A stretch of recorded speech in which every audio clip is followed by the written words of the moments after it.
सो career और relationships के बीच में कंफ्यूज्ड जेंजी जो है, उसको गीता से ऐसा क्या मिल सकता है जिससे उसे सही डायरेक्शन मिल सके? गीता से डायरेक्शन, कंफ्यूज्ड जेंजी तो बहुत आसान है। देखिए, आपने देखा होगा रोड पर जाते हैं जब, या फिर आप एक जगह से निकले तो कई बार तो रास्ता मालूम होता है। जब रास्ता नहीं मालूम होता है तो हम क्या ऑन कर लेते हैं आजकल? जीपीएस, हाँ, गूगल मैप, एप्पल मैप, कुछ मैप लगा लेते हैं जिससे हमें सैटेलाइट इमेज मिल जाती है। ऐसे ऐसे ऐसे रास्ता दिया, ऐसे ऐसे ऐसे ऐसे चले जाते हैं। That's me, by the way. ठीक है। या फिर जब गूगल मैप नहीं था तब क्या करते थे?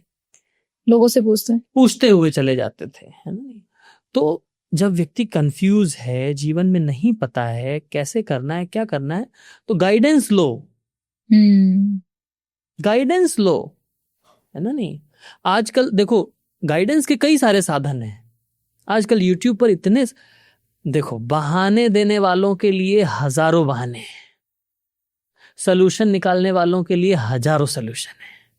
यस, ऐसे कितने लोग हैं। जब जीवन में कंफ्यूजन आता है, इंटरनेट पर कोई बढ़िया सा वीडियो देखते हैं, यूट्यूब पर इंफॉर्मेटिव वीडियो देखते हैं, उससे ज्ञान लेकर के जीवन में आगे बढ़ जाते हैं।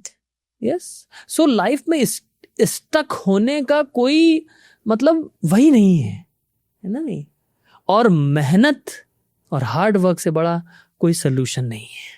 यस, अब देखो दुनिया, लोग गाली देते रहते हैं, बेरोजगारी है, बेरोजगारी है, बेरोजगारी है ना। नहीं, सरकार कुछ नहीं कर रही, कुछ नहीं। उसी में हम देखते हैं इतने मेहनती लोग। हमारे मंदिर में गाड़ियां हैं, टीचर्स को अलग अलग गाड़ियां डिपार्टमेंट को दी गई हैं सहूलियत के लिए, है ना। नहीं, तो उस गाड़ी पे ड्राइवर, हर गाड़ी पे ड्राइवर है।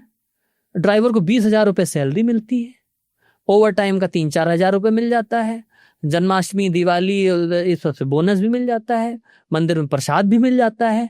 25-30 हजार रुपए कमा लेता है महीने के, है ना। नहीं, क्या है, उस मेहनत करता है, अपना पैसे कमा रहा है, अच्छे से रह रहा है। साथ ही साथ कुछ ड्राइवर हैं ज्यादा मेहनत करते हैं, रात में ओला उबर भी चला लेते हैं, है ना। नहीं, मेहनत करने वालों के लिए कोई कंफ्यूजन नहीं है, कोई कहीं कमी नहीं है। बहाना देने वालों के लिए सब कुछ अवेलेबल होने के बाद भी उनके जीवन में समस्याएं बनी रहेंगी। दिल से कि ये नहीं है इसलिए नहीं कर रहा। हम हमेशा दूसरों को ब्लेम करते हैं। Successful people, they don't blame others for their failure. Yes, and failure people, they always blame others for their failure. ये अंतर होता है सक्सेसफुल लोगों में और फेलियर्स में। सक्सेसफुल व्यक्ति किसी और को गलती नहीं देता अपने फेलियर की, वो खुद से करता है, सीखता है, अपनी गलतियों से भी सीखता है। यस, इसीलिए मार्गदर्शन हमारा अच्छा होना चाहिए। इसलिए एक सोल्यूशन आप लोगों को बताऊंगा, जो कि गीता में भी बताया गया है। क्या बताया गया? एसोसिएशन। साधु संग सर्वशास्त्र कहे, लव मात्र साधु संग सर्व सिद्धि होए। संग हमारा अच्छा होना चाहिए, ठीक है कि नहीं। ऐसे लोगों का संग करो। जैसे हम आध्यात्मवादी हैं, मंक्स, तो हम मंक्स के ही एसोसिएशन में रहते हैं, आश्रम में। हमारा मोनेस्ट्री है, हमारा आश्रम है जिसमें सारे मंक्स रहते हैं। हम डेली सुबह उठ करके साथ में प्रेयर्स करते हैं, साथ में मेडिटेशन करते हैं, साथ में बैठ करके भगवत गीता, भागवतम के ऊपर डिस्कोर्सेस सुनते भी हैं, डिस्कस भी करते हैं, जिससे एक पॉजिटिव एसोसिएशन हमको मिलता है। फिर उस पॉजिटिव एनर्जी को लेकर के समाज में निकलते हैं, उसी ज्ञान का फिर वितरण करते हैं। समझ पा रहे हैं ना। तो इसलिए एसोसिएशन बहुत जरूरी है। आप ऐसे लोगों का एसोसिएशन करो। हाँ, आप देखिए यूपीएससी की कितनी स्टोरीज भरी पड़ी हैं। इंटरव्यूज सुनिए यूपीएससी के, कितने इंटरव्यूज में आपको देख कितना संघर्ष रहा उस स्टूडेंट के जीवन में, है ना। सब कोई एक सिविल सर्वेंट जैसी सुविधा चाहता है, बाबू साहब जैसी नौकरी चाहता है, बाबू साहब जैसा घर चाहता है, सारी सुख सुविधा चाहता है, बढ़िया वैसा जो है पैशन चाहता है। लेकिन जो मेहनत उसके पीछे लगी है वो सबको नहीं करना है।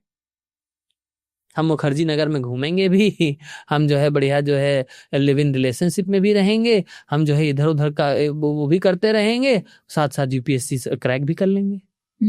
ऐसा होता है क्या प्रभु जी? पॉसिबल ही नहीं। यू हैव टू पे द प्राइस। यस, चकाचौंध तो सबको अच्छी लगती है।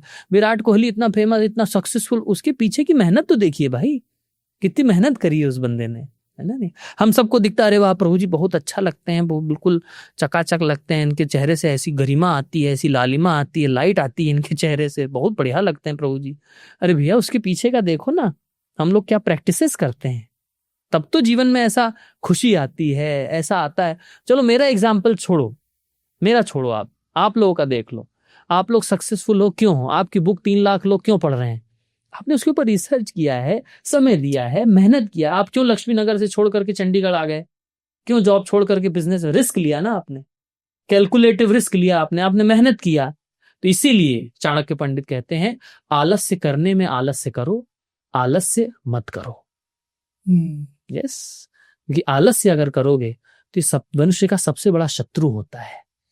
एक क्षण भी जो हम गवा रहे हैं, चाणक्य पंडित फिर कहते हैं एक क्षण जो हम गवा रहे हैं, एक क्षण अगर निकल गया, 1 सेकंड निकल गया, इसको आप कितने लाखों करोड़ों रुपए देकर के वापस नहीं ला सकते हैं। इस human energy is most valuable form of resource of energy. इससे ज्यादा वैल्यूएबल रिसोर्स ऑफ एनर्जी नहीं है इस संसार में, और उसको हम वेस्ट कर देते हैं। तो इसलिए जितने भी लोग ऐसा लो फील करते हैं ना जीवन में, थोड़ा उठो, देखो अगल बगल देखो लोगों को, कितने सक्सेसफुल लोग हैं, कितना संघर्ष कर रहे हैं। मैं तो बीइंग आध्यात्मवादी में कई बार देखता हूं कि भौतिक जगत में लोग कितना संघर्ष करते हैं। हाँ, एक रिक्शा चलाने वाला कितना संघर्ष करता है, एक ऑटो चलाने वाला कितना संघर्ष करता है। तभी विद्यार्थी के 5 लक्षण बताए गए हमारे शास्त्रों में। काक चेष्टा बको ध्यानम स्वान निद्रा तथैव च अल्पाहारी गृह त्यागी विद्यार्थी पंच लक्षणम। उसमें क्या सबसे पहला क्या बताया गया? काक चेष्टा, कौवे जैसी चेष्टा। कौवा एक चीज के पीछे पड़ जाता है तो फिर उसी में घूमता रहेगा, काव काव काव काव काव काव, जब तक उसको ले नहीं लेगा वहीं घूमता रहेगा वो। कौवे जैसी चेष्टा, है ना नहीं। बकुले जैसा ध्यान, काक चेष्टा बको ध्यानम। एक पैर पर खड़ा रहता है बिल्कुल शांति से, ऐसा लगेगा है ही नहीं। जैसे ही मछली आएगी ध्यान लगाए रहता है, जैसे ही मछली आएगी महाप्रसादे गोविंदे। काक चेष्टा बको ध्यानम स्वान निद्रा। नींद कैसी? कुत्ते जैसी। कुत्ते की नींद कैसी होती है? थोड़ा सा भी कान उसका तुरंत खड़ा हो जाएगा, वैसे लेटा हो लेकिन कान उसका खड़ा हो गया, फिर दूसरा कान खड़ा हो जाएगा, फिर थोड़ा थोड़ा ज्यादा हो तो तुरंत मतलब नींद उसकी ऐसा नहीं कि सो रहे हैं भाई साहब, अलार्म पे अलार्म बज रहे हैं, स्नूज पे स्नूज करे जा रहे हैं, छोड़ो यार देखा जाएगा, सोते। स्वान निद्रा।